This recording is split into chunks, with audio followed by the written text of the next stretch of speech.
The Apollo program, also known as Project Apollo, was the third human spaceflight program carried out by the National Aeronautics and Space Administration, the United States Civilian Space Agency, and the program was responsible for the landing of the first humans on Earth's moon in 1969.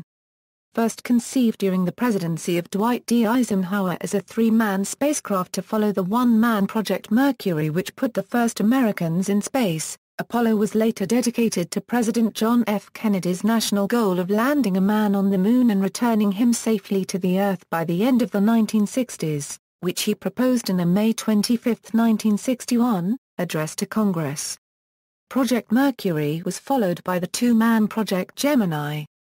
The first manned flight of Apollo was in 1968.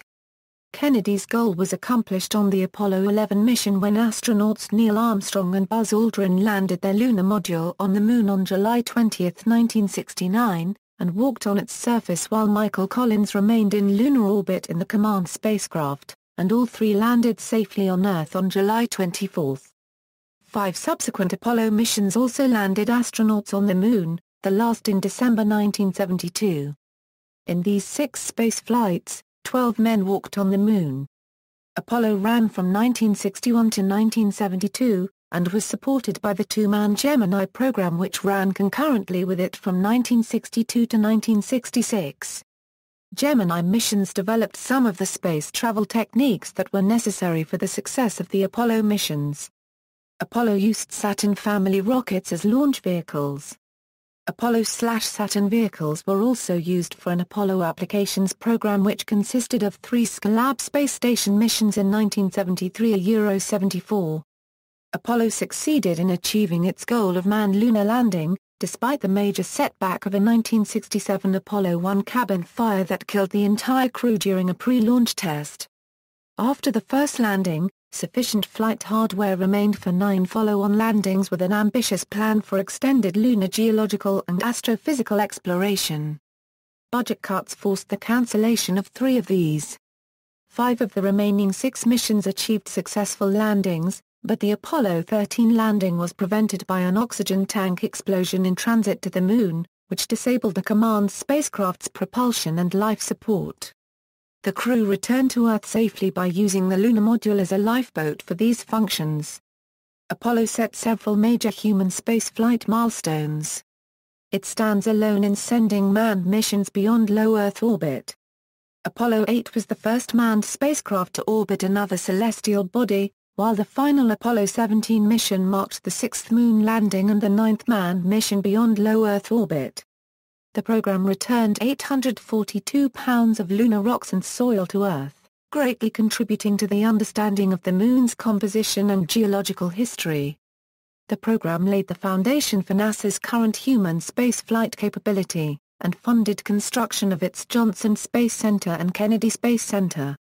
Apollo also spurred advances in many areas of technology incidental to rocketry and manned spaceflight, including avionics, telecommunications, and computers.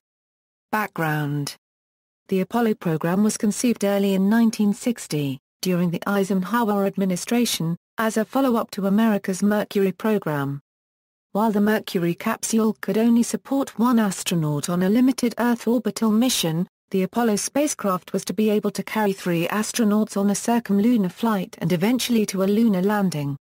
The program was named after the Greek god of light, music, and the sun by NASA manager Abe Silverstein, who later said that "I was naming the spacecraft like I'd name my baby."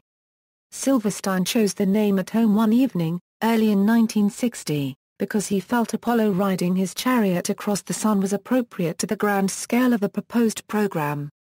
While NASA went ahead with planning for Apollo, funding for the program was far from certain given Eisenhower's ambivalent attitude to manned spaceflight.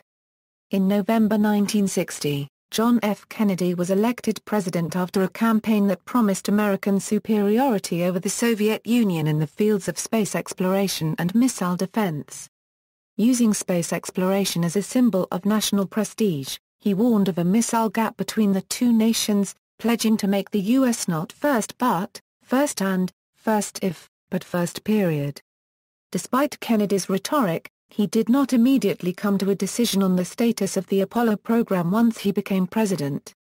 He knew little about the technical details of the space program, and was put off by the massive financial commitment required by a manned moon landing.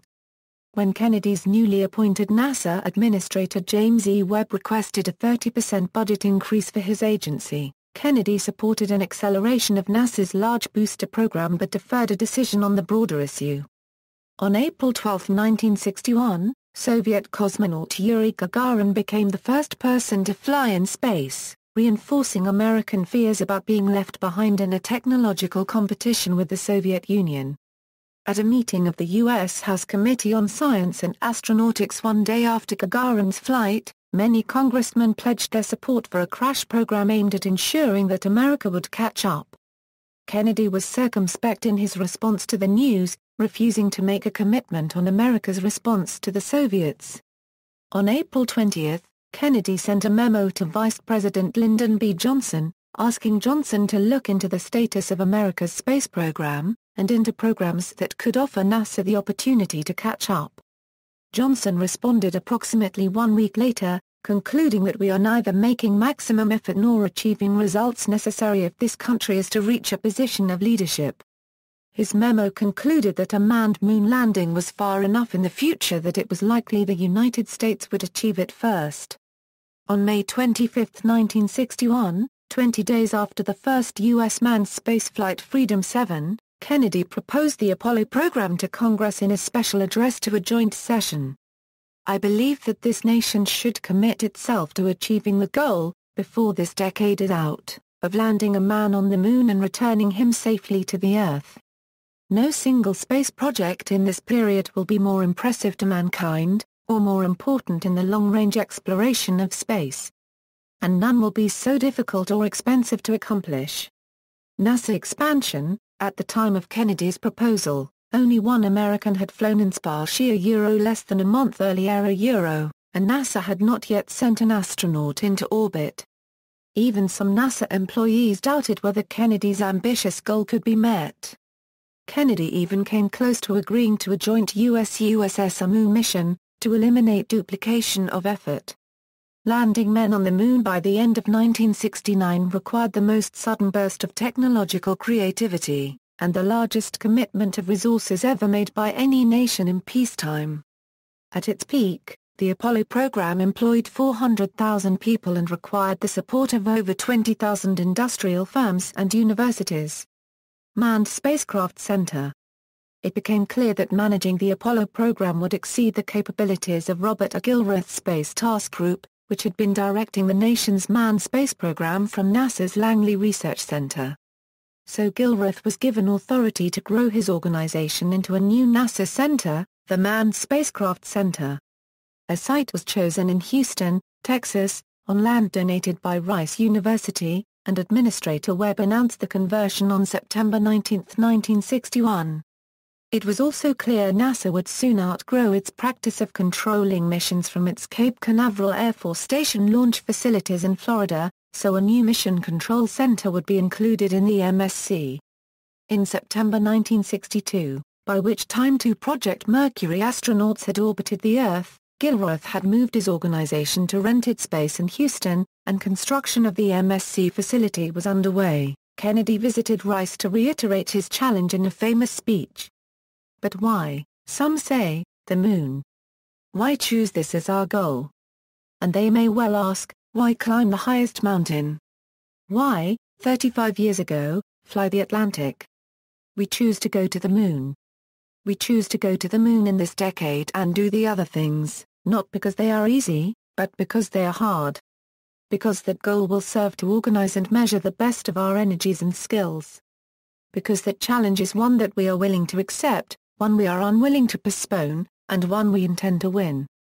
The MSC was completed in September 1963. It was renamed by the U.S. Congress in honor of Lyndon Johnson soon after his death in 1973. Launch Operations Center. It also became clear that Apollo would outgrow the Canaveral launch facilities in Florida. The 2 newest launch complexes were already being built for the Saturn I and IB rockets at the northernmost end, LC-34 and LC-37. But an even bigger facility would be needed for the mammoth rocket required for the manned lunar mission, so land acquisition was started in July 1961 for a launch operations center immediately north of Canaveral at Merritt Island. The design, development and construction of the center was conducted by Kurt H. D. Buss, a member of Dr. Wernher von Braun's original V-2 rocket engineering team. D. Buss was named the LOC's first director. Construction began in November 1962. Upon Kennedy's death, President Johnson issued an executive order on November 29, 1963, to rename the LOC and Cape Canaveral in honor of Kennedy. The LOC included Launch Complex 39, a launch control center, and a 130 million cubic foot vertical assembly building in which the space vehicle would be assembled on a mobile launcher platform and then moved by a transporter to one of several launch pads. Although at least 3 pads were planned, only 2, designated A and B, were completed in October 1965. The LOC also included an operations and checkout building to which Gemini and Apollo spacecraft were initially received prior to being mated to their launch vehicles. The Apollo spacecraft could be tested in 2 vacuum chambers capable of simulating atmospheric pressure at altitudes up to 250,000 feet, which is nearly a vacuum. Organization: Administrator Webb realized that in order to keep Apollo costs under control, he had to develop greater project management skills in his organization, so he recruited Dr. George E. Mueller for a high management job. Mueller accepted, on the condition that he have a say in NASA reorganization necessary to effectively administer Apollo. Webb then worked with Associate Administrator Robert Siemens to reorganize the Office of Manned Spaceflight. On July 23, 1963, Webb announced Mueller's appointment as Deputy Associate Administrator for Manned Spaceflight, to replace then Associate Administrator D. Brainerd Holmes on his retirement effective September 1. Under Webb's reorganization, the directors of the Manned Spacecraft Center, Marshall Space Flight Center and the Launch Operations Center effectively reported to Mueller. Based on his industry experience on Air Force missile projects, Mueller realized some skilled managers could be found among high-ranking officers in the United States Air Force, so he got Webb's permission to recruit General Samuel C. Phillips, who gained a reputation for his effective management of the Minuteman program, as OMSF program controller. Phillips' superior officer Bernard A. Schver agreed to loan Phillips to NASA, along with a staff of officers under him, on the condition that Phillips be made Apollo program director. Mueller agreed, and Phillips managed Apollo from January 1964, until it achieved the first manned landing in July 1969, after which he returned to Air Force duty. Choosing a mission mode. Once Kennedy had defined a goal, the Apollo mission planners were faced with the challenge of designing a set of flights that could meet it while minimizing risk to human life, cost, and demands on technology and astronaut skill. 4 possible mission modes were considered: direct ascent, a spacecraft would travel directly to the Moon as a unit, land, and return leaving its landing stage on the Moon. This plan would have required a more powerful launch vehicle, the Plan Nova rocket. Earth orbit rendezvous. Multiple rockets would be launched, carrying various parts of a direct ascent spacecraft and propulsion units for translunar injection. These would be assembled into a single spacecraft in Earth orbit. Lunar orbit rendezvous. One Saturn V would launch a spacecraft that was composed of modular parts. A command module would remain in orbit around the Moon, while a lunar excursion module would descend to the Moon, return to dock with the command ship, and then be discarded. In contrast with the other plans, LOR required only a small part of the spacecraft to land on the Moon, thereby minimizing the mass to be launched from the Moon's surface for the return trip. Lunar surface rendezvous. 2 spacecraft would be launched in succession. The first, an automated vehicle carrying propellant for the return to Earth, would land on the Moon, to be followed sometime later by the manned vehicle. Propellant would have to be transferred from the automated vehicle to the manned vehicle. In early 1961, direct ascent was generally the mission mode in favor at NASA. Many engineers feared that a rendezvous let alone a docking neither of which had been attempted even in Earth orbit, would be extremely difficult in lunar orbit. Dissenters including John Houbolt at Langley Research Center emphasized the important weight reductions that were offered by the LOR approach. Throughout 1960 and 1961, Houbolt campaigned for the recognition of LOR as a viable and practical option. Bypassing the NASA hierarchy, he sent a series of memos and reports on the issue to Associate Administrator Robert Siemens. While acknowledging that he spoke somewhat as a voice in the wilderness, Houbolt pleaded that LOR should not be discounted in studies of the question. Siemens' establishment of the Gulliving Committee in July 1961 represented a turning point in NASA's mission mode decision. While the ad hoc committee was intended to provide a recommendation on the boosters to be used in the Apollo program, it recognized that the mode decision was an important part of this question. The committee recommended in favor of a hybrid EOR-LOR mode, but its consideration of LOR as well as Houbolt's ceaseless work played an important role in publicizing the workability of the approach. In late 1961 and early 1962, members of the Manned Spacecraft Center began to come around to support LOR. The engineers at Marshall Space Flight Center took longer to become convinced of its merits, but their conversion was announced by Wernher von Braun at a briefing in June 1962. NASA's formal decision in favor of LOR was announced on July 11, 1962.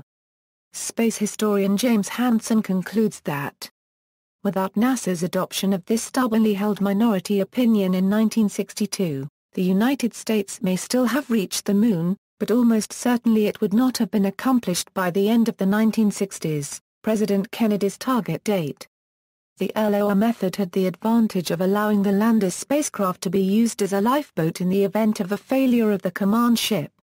This happened on Apollo 13 when an oxygen tank failure left the command ship without electrical power.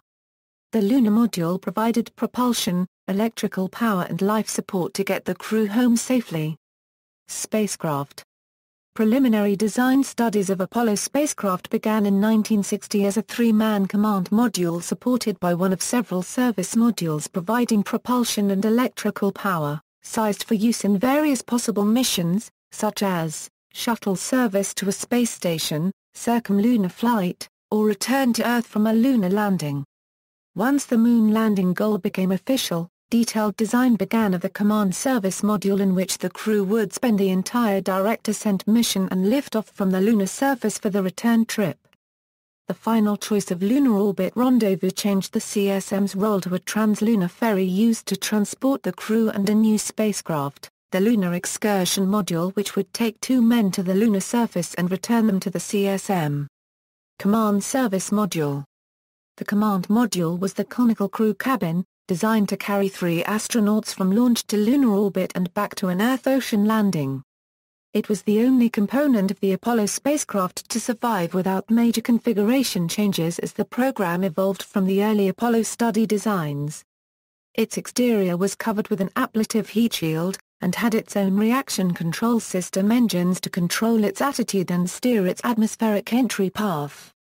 Parachutes were carried to slow its descent to splashdown. The module was 11.42 feet tall, 12.83 feet in diameter, and weighed approximately 12,250 pounds. A cylindrical service module supported the command module, with a service propulsion engine and an RCS with propellants, and a fuel cell power generation system with liquid hydrogen and liquid oxygen reactants. A high-gain S-band antenna was used for long-distance communications on the lunar flights. On the extended lunar missions, an orbital scientific instrument package was carried. The service module was discarded just before re-entry. The module was 24.6 feet long and 12.83 feet in diameter. The initial lunar flight version weighed approximately 51,300 pounds fully fueled, while a later version designed to carry a lunar orbit scientific instrument package weighed just over 54,000 pounds. North American Aviation won the contract to build the CSM, and also the second stage of the Saturn V launch vehicle for NASA. Because the CSM design was started early before the selection of lunar orbit rendezvous, the service propulsion engine was sized to lift the CSM off of the Moon, and thus was oversized to about twice the thrust required for translunar flight. Also, there was no provision for docking with the lunar module. A 1964 program definition study concluded that the initial design should be continued as Block I, which would be used for early testing, while Block II, the actual lunar spacecraft, would incorporate the docking equipment and take advantage of the lessons learned in Block I development. Lunar Module. The lunar module was designed to descend from lunar orbit to land 2 astronauts on the Moon and take them back to orbit to rendezvous with the command module. Not designed to fly through the Earth's atmosphere or return to Earth, its fuselage was designed totally without aerodynamic considerations, and was of an extremely lightweight construction. It consisted of separate descent and ascent stages, each with its own engine. The descent stage contained storage for the descent propellant, surface stay consumables, and surface exploration equipment. The ascent stage contained the crew cabin, ascent propellant, and a reaction control system. The initial LM model weighed approximately 33,300 pounds, and allowed surface stays up to around 34 hours. An extended lunar module weighed over 36,200 pounds, and allowed surface stays of over 3 days. The contract for design and construction of the lunar module was awarded to Grumman Aircraft Engineering Corporation, and the project was overseen by Thomas J. Kelly. Launch vehicles.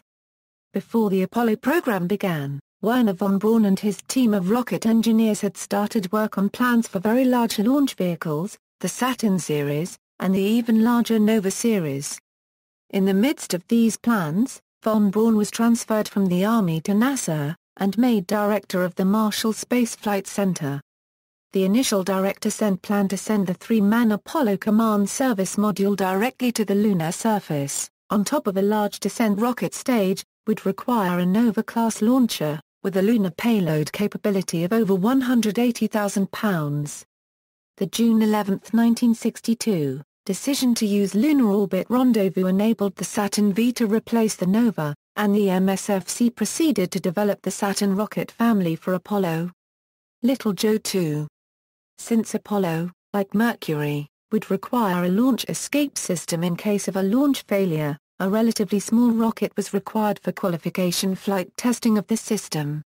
A size bigger than the NAA Little Joe would be required, so the Little Joe 2 was built by General Dynamics Convair.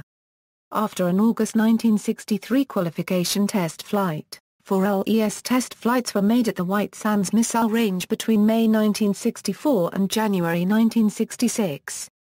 Saturn I. Saturn I, the first U.S. heavy-lift launch vehicle, was initially planned to launch partially equipped CSMs in low Earth orbit tests. The SI first stage burned RP-1 with liquid oxygen oxidizer, to produce 1,500,000 pounds force of thrust. The SIV second stage used 6 liquid hydrogen-fueled RL-10 engines with 90,000 pounds force of thrust. A planned Centaur third stage with 2 RL-10 engines, never flew on Saturn I. The first 4 Saturn I test flights were launched from LC-34, with only live first stages, carrying dummy upper stages filled with water. The first flight with a live SIV was launched from LC-37. This was followed by 5 launches of boilerplate CSMs into orbit in 1964 and 1965. The last 3 of these further supported the Apollo program by also carrying Pegasus satellites, which verified the safety of the translunar environment by measuring the frequency and severity of micrometeorite impacts. In September 1962, NASA planned to launch 4 manned CSM flights on the Saturn I from late 1965 through 1966, concurrent with Project Gemini. The 22,500-pound payload capacity would have severely limited the systems which could be included, so the decision was made in October 1963 to use the uprated Saturn IB for all manned Earth orbital flights. Saturn IB. The Saturn IB was an upgraded version of the Saturn I. The SIB first stage increased the thrust to 1,600,000 pounds force, and the second stage replaced the SIV with the SIV-B200. Powered by a single J2 engine burning liquid hydrogen fuel with LOX, to produce 200,000 pound force of thrust. A restartable version of the SIV-B was used as the third stage of the Saturn V. The Saturn IB could send over 40,000 pounds into low Earth orbit, sufficient for a partially fueled CSM or the LM. Saturn IB launch vehicles and flights were designated with an AS-200 series number, AS indicating Apollo Saturn, and the 2 indicating the second member of the Saturn rocket family. Saturn V. The 3-stage Saturn V was designed to send a fully fueled CSM and LM to the Moon. It was 33 feet in diameter and stood 363 feet tall with its 96,800-pound lunar payload. Its capability grew to 103,600 pounds for the later advanced lunar landings.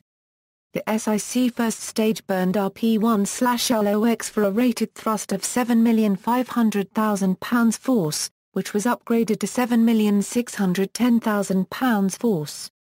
The second and third stages burned liquid hydrogen, and the third stage was a modified version of the SIVB, with thrust increased to 230,000 pound force and capability to restart the engine for translunar injection after reaching a parking orbit.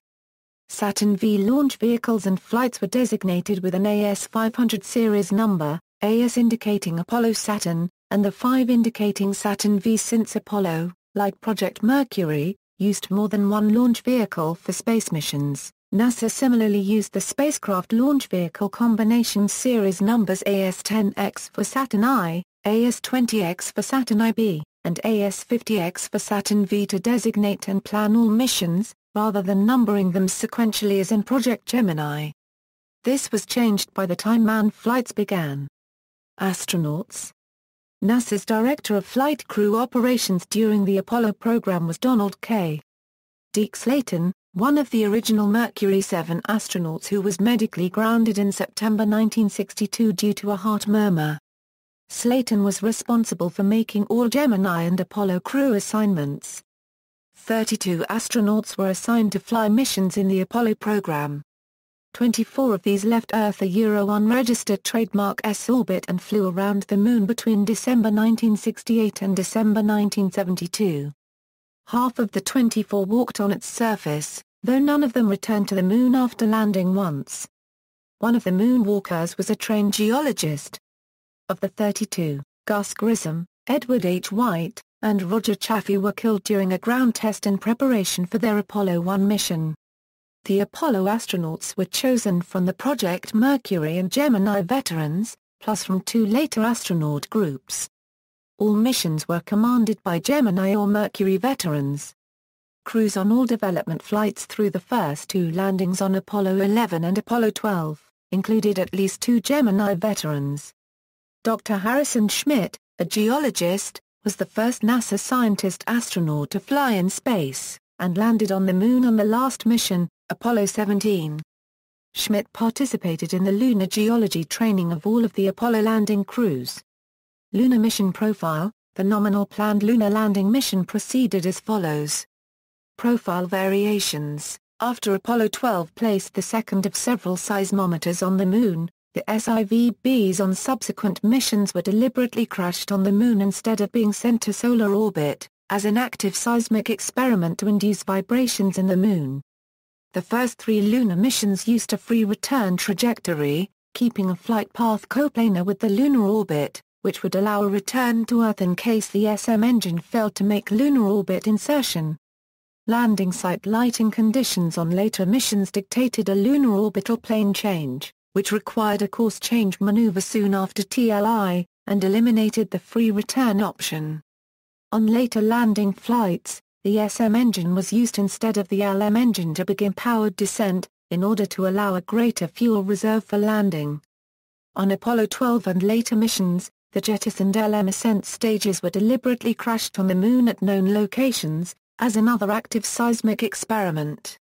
The only exceptions to this were the Apollo 13 Lunar, which burned up in the Earth's atmosphere, and Apollo 16, where a loss of attitude control after jettison prevented making a targeted impact. Development history: unmanned flight tests. 2 Block ICSMs were launched from LC-34 on suborbital flights in 1966 with the Saturn IB. The first, AS-201, launched on February 26, reached an altitude of 265.7 nautical miles and splashed down 4,577 nautical miles downrange in the Atlantic Ocean. The second, AS-202 on August 25, reached 617.1 nautical miles altitude and was recovered 13,900 nautical miles downrange in the Pacific Ocean. These flights validated the service module engine and the command module heat shield. A third Saturn IB test, AS-203 launched from Pad 37, went into orbit to support design of the SIVB upper stage restart capability needed for the Saturn V. It carried a Nosicon instead of the Apollo spacecraft, and its payload was the unburned liquid hydrogen fuel, the behavior of which engineers measured with temperature and pressure sensors, and a TV camera. This flight occurred on July 5, before AS-202, which was delayed because of problems getting the Apollo spacecraft ready for flight. Preparation for manned flight. 2 manned orbital block ICSM missions were planned, AS-204 and AS-205. The Block I crew positions were titled Command Pilot, Senior Pilot, and Pilot. The senior pilot would assume navigation duties, while the pilot would function as a systems engineer. The astronauts would wear a modified version of the Gemini spacesuit.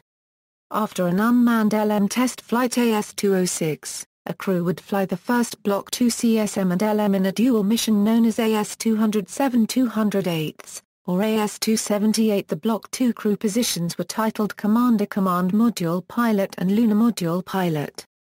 The astronauts would begin wearing a new Apollo spacesuit, designed to accommodate lunar extravehicular activity. The traditional visor helmet was replaced with a clear fishbowl type for greater visibility, and the lunar surface EVA suit would include a water-cooled undergarment. Grissom, White and Chaffee were named for the AS-204 crew on March 21, 1966, with a backup crew consisting of Gemini veterans James McDivitt and David Scott, with rookie Russell L. Rusty Skierkart. Mercury Gemini veteran Wally Schirra and rookies Don Eisel and Walter Cunningham were named as the prime crew for AS-205.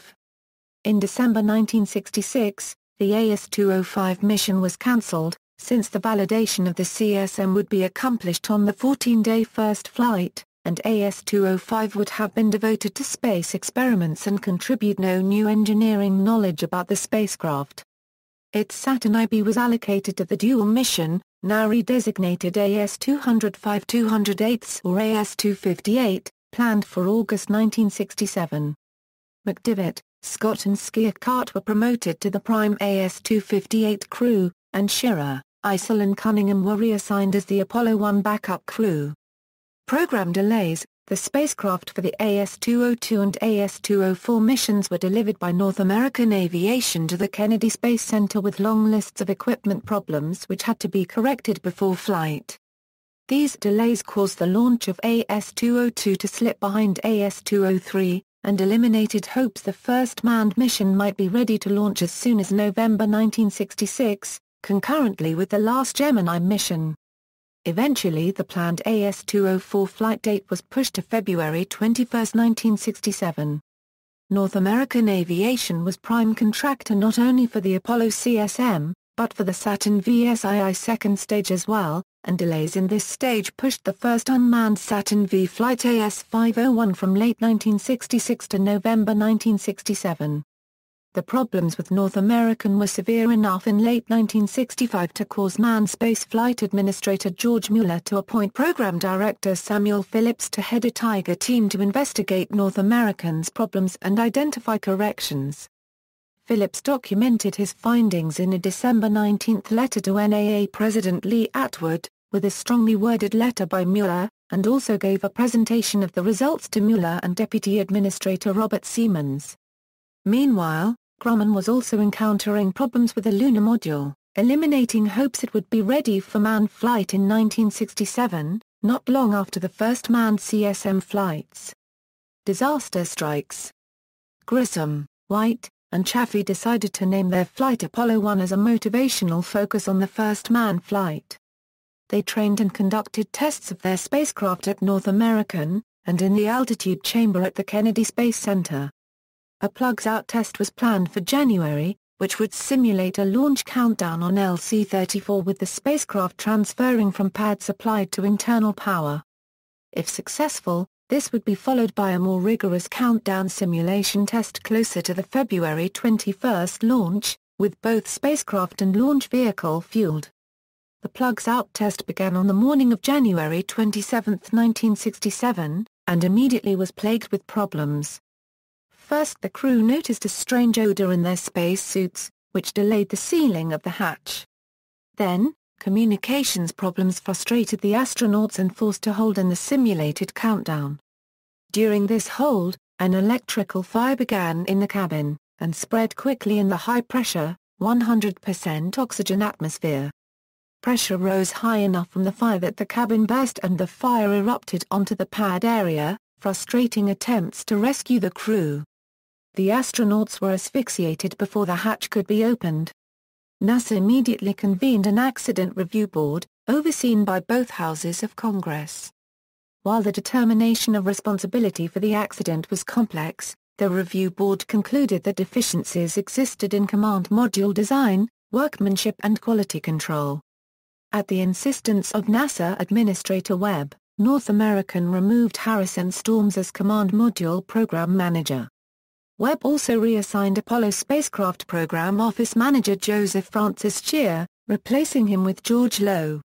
To remedy the causes of the fire, changes were made in the Block II spacecraft and operational procedures, the most important of which were use of a nitrogen-oxygen mixture instead of pure oxygen before and during launch, and removal of flammable cabin and spacesuit materials.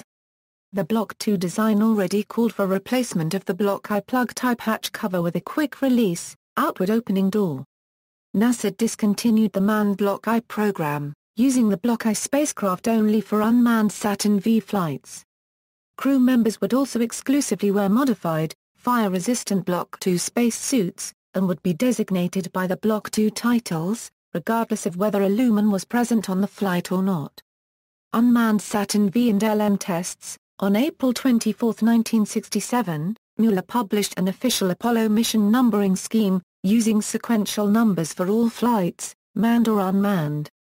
The sequence would start with Apollo 4 to cover the first 3 unmanned flights while retiring the Apollo 1 designation to honor the crew per their widows' wishes.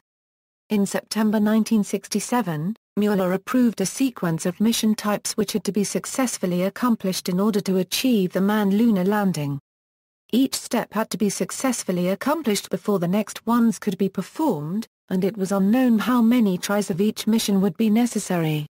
Therefore letters were used instead of numbers. The A missions were unmanned Saturn V validation. B was unmanned LM validation using the Saturn IB. C was manned CSM Earth orbit validation using the Saturn IB. D was the first manned CSM LM flight. E would be a higher Earth orbit CSM LM flight. F would be the first lunar mission, testing the LM in lunar orbit but without landing. And G would be the first manned landing.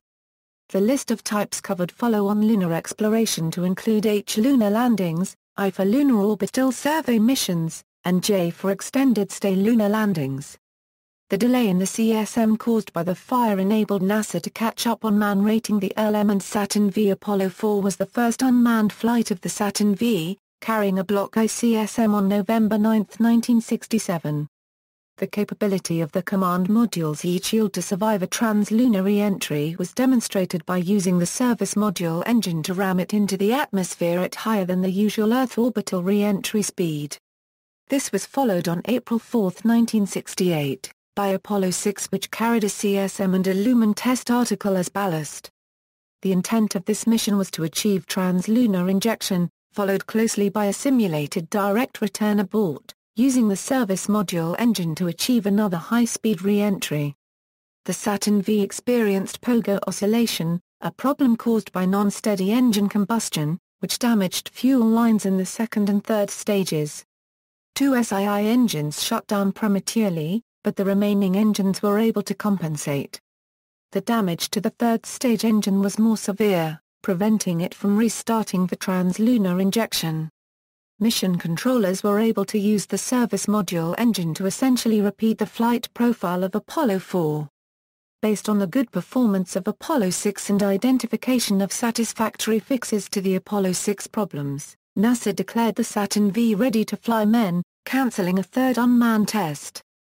Apollo 5 was the first unmanned test flight of LM in Earth orbit, launched from Pad 37 on January 22, 1968, by the Saturn IB that would have been used for Apollo 1.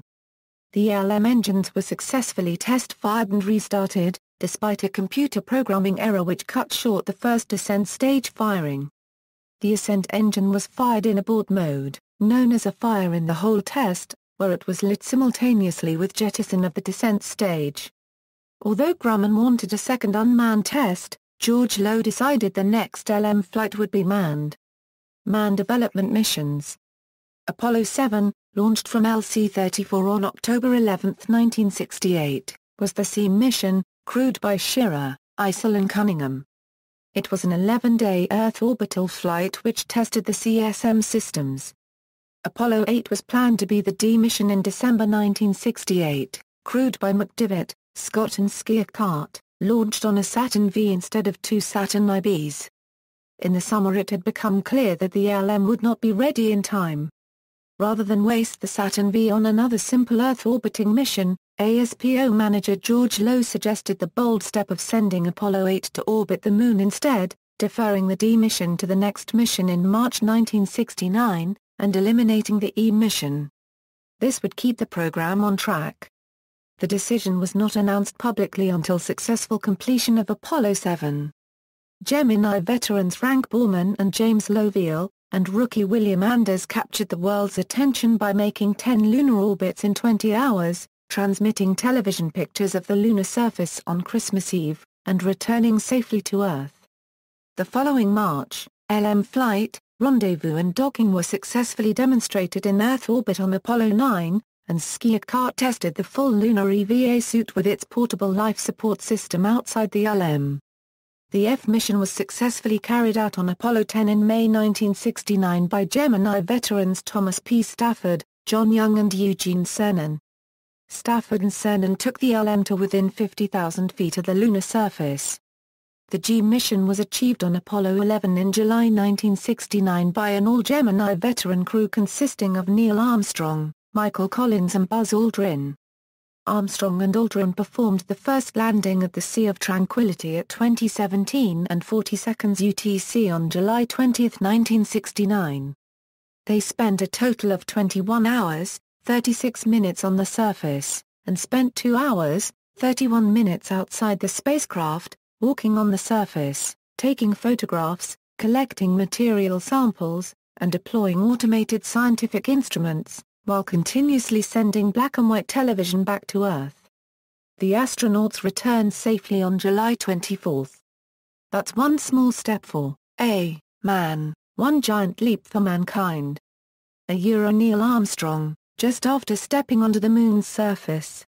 Production lunar landings. In November 1969, Gemini veteran Charles Pete Conrad and rookie Alan Elbin made a precision landing on Apollo 12 within walking distance of the Surveyor 3 unmanned lunar probe, which had landed in April 1967 on the Ocean of Storms. The command module pilot was Gemini veteran Richard F. Gordon, Jr. Conrad and Bin carried the first lunar surface color television camera, but it was damaged when accidentally pointed into the sun.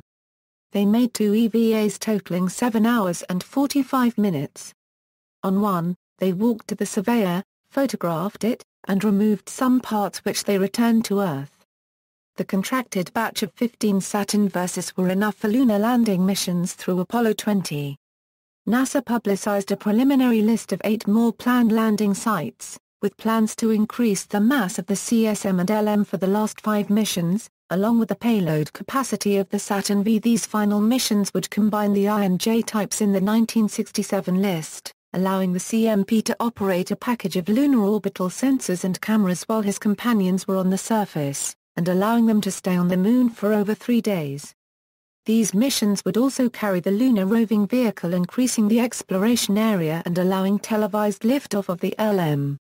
Also, the Block II spacesuit was revised for the extended missions to allow greater flexibility and visibility for driving the LRV. The success of the first 2 landings allowed the remaining missions to be crewed with a single veteran as commander, with 2 rookies. Apollo 13 launched Loveal, Jack Swigert, and Fred Haise in April 1970, headed for the Fra Mauro formation. But 2 days out, a liquid oxygen tank exploded, disabling the service module and forcing the crew to use the LM as a lifeboat to return to Earth. Another NASA review board was convened to determine the cause, which turned out to be a combination of damage of the tank in the factory, and a subcontractor not making a tank component according to updated design specifications. Apollo was grounded again, for the remainder of 1970 while the oxygen tank was redesigned and an extra one was added. Mission cutbacks. About the time of the first landing in 1969, it was decided to use an existing Saturn V to launch the Skylab orbital laboratory pre-built on the ground, replacing the original plan to construct it in orbit from several Saturn IB launches. This eliminated Apollo 20. NASA's yearly budget also began to shrink in light of the successful landing, and NASA also had to make funds available for the development of the upcoming Space Shuttle. By 1971, the decision was made to also cancel missions 18 and 19. The two unused Saturn versus became museum exhibits at the John F. Kennedy Space Center on Merritt Island, Florida, George C. Marshall Space Center in Huntsville, Alabama, Mike Howard Assembly Facility in New Orleans, Louisiana, and Lyndon B. Johnson Space Center in Houston, Texas. The cutbacks forced mission planners to reassess the original planned landing sites in order to achieve the most effective geological sample and data collection from the last 4 missions. Apollo 15 had been planned to be the last of the H-series missions, but since there were only 2 missions left, it was changed to the first of 3 J missions. Apollo 13's Fra Mauro mission was reassigned to Apollo 14, commanded in February 1971 by Mercury veteran Alan Shepard, with Stuart Roosa and Edgar Mitchell. This time the mission was successful. Shepard and Mitchell spent 1 day, 9.5 hours on the surface, with 2 EVAs totaling 9 hours 22.5 minutes. Extended missions. Apollo 15 was launched in July 1971, with David Scott, Alfred Worden and James Irwin. Scott and Irwin landed near Hadley Rill, and spent just under 2 days, 19 hours on the surface. In over 18 hours of EVA, they collected about 77 kilograms of lunar material. Apollo 16 landed in the Descartes Highlands in April 1972. The crew was commanded by John Young, with Ken Mattingly and Charles Duke. Young and Duke spent just under 3 days on the surface, with a total of over 20 hours EVA. Apollo 17 was the last of the Apollo program, landing in the Taurus-Littrow region in December 1972. Eugene Cernan commanded Ronald E. Evans and NASA's first scientist-astronaut, geologist Dr. Harrison H. Schmitt. Schmitt was originally scheduled for Apollo 18, but the lunar geological community lobbied for his inclusion in the final lunar landing. Cernan and Schmitt stayed on the surface for just under 3 days, 3 hours and spent just over 23 hours of total EVA. Mission summary. Source for surface times and sample amounts, Apollo by the numbers, a statistical reference. Samples returned. The Apollo program returned 838.2 pounds of lunar rocks and soil to the Lunar Receiving Laboratory in Houston. Today, most of the samples are stored at the Lunar Sample Laboratory facility built in 1979. The rocks collected from the Moon are extremely old compared to rocks found on Earth, as measured by radiometric dating techniques. They range in age from about 3.2 billion years for the basaltic samples derived from the lunar mare, to about 4.6 billion years for samples derived from the Highlands crust. As such, they represent samples from a very early period in the development of the Solar System, that are largely absent on Earth. One important rock found during the Apollo program is dubbed the Genesis Rock, retrieved by astronauts David Scott and James Irwin during the Apollo 15 mission. This anorthosite rock is composed almost exclusively of the calcium-rich feldspar mineral anorthite, and is believed to be representative of the Highland crust. A geochemical component called KREEP was discovered, which has no known terrestrial counterpart. KREEP in the anorthositic samples have been used to infer that the outer portion of the Moon was once completely molten. Almost all the rocks show evidence of impact process effects. Many samples appear to be pitted with micrometeoroid impact craters, which is never seen on Earth rocks, due to the thick atmosphere. Many show signs of being subjected to high-pressure shock waves that are generated during impact events. Some of the returned samples are of impact melt. All samples returned from the Moon are highly brecciated as a result of being subjected to multiple impact events. Analysis of composition of the lunar samples supports the giant impact hypothesis, that the Moon was created through impact of a large astronomical body with the Earth. Program cost. When President Kennedy first chartered the Moon landing program, a preliminary cost estimate of $7 billion was generated, but this proved an extremely unrealistic guess of what could not possibly be determined precisely, and James Webb used his judgment as administrator to change the estimate to $20 billion before giving it to Vice President Johnson. Webb's estimate shocked many at the time but ultimately proved to be reasonably accurate. In January 1969, NASA prepared an itemized estimate of the run-out cost of the Apollo program.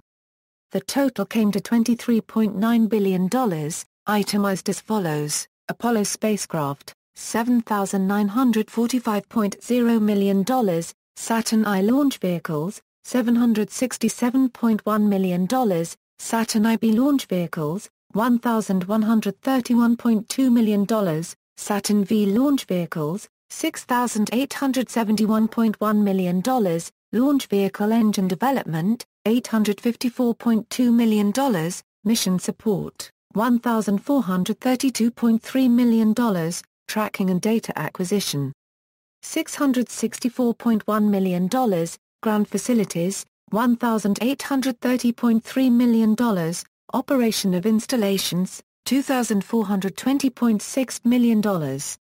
The final cost of Project Apollo was reported to Congress as $25.4 billion in 1973.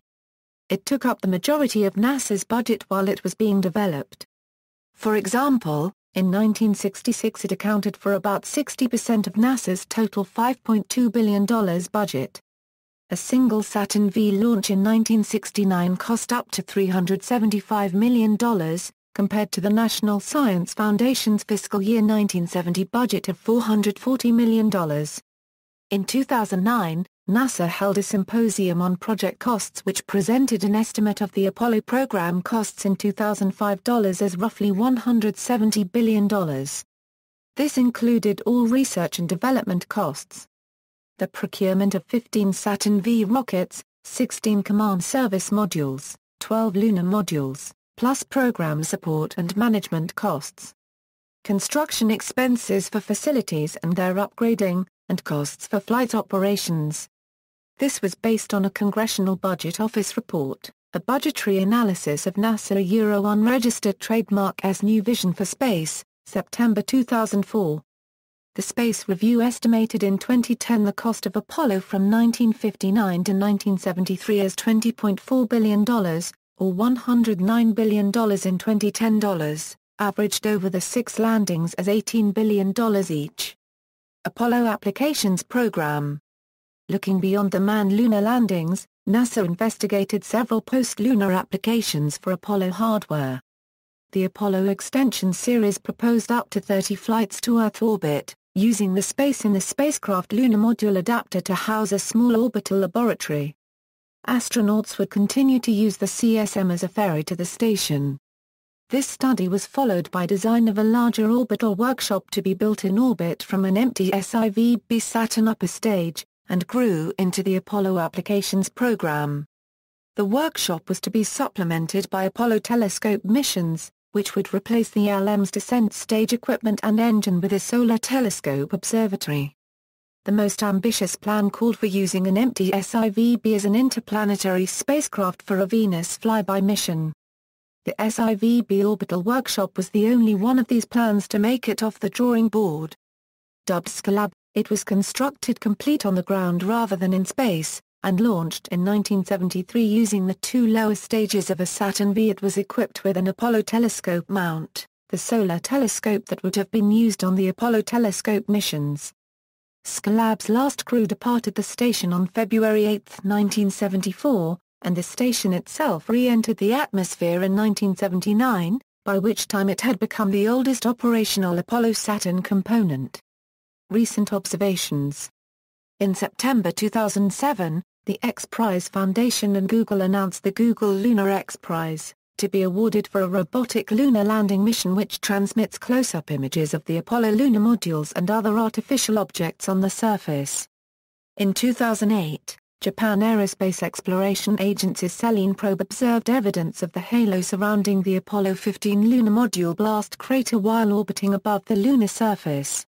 In 2009, NASA's Robotic Lunar Reconnaissance Orbiter, while orbiting 50 kilometers above the Moon, photographed the remnants of the Apollo program left on the lunar surface, and photographed each site where manned Apollo flights landed.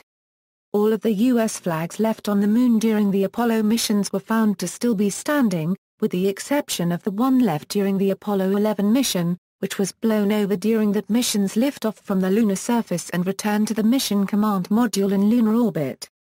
The degree to which these flags retain their original colors remains unknown.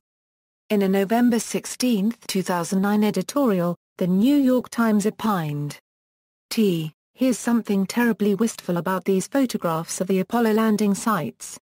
The detail is such that if Neil Armstrong were walking there now, we could make out his footsteps even, like the astronaut footpath clearly visible in the photos of the Apollo 14 site. Perhaps the wistfulness is caused by the sense of simple grandeur in those Apollo missions. Perhaps too, unregistered trademark a reminder of the risk we all felt after the Eagle had landed the possibility that it might be unable to lift off again and the astronauts would be stranded on the Moon. But it may also be that a photograph like this one is as close as we unregistered trademark free able to come to looking directly back into the human past. Legacy, Science and Engineering. The Apollo program has been called the greatest technological achievement in human history. Apollo stimulated many areas of technology.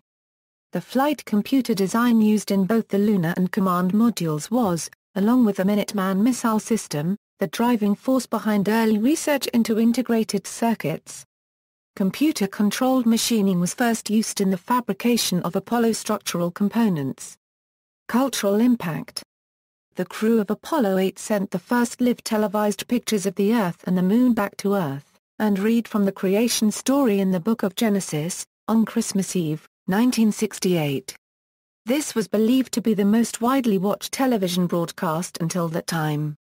The mission and Christmas provided an inspiring end to 1968, which had been a troubled year for the U.S., marked by Vietnam War protests, race riots, and the assassinations of civil rights leader Martin Luther King, Jr., and Senator Robert F. Kennedy.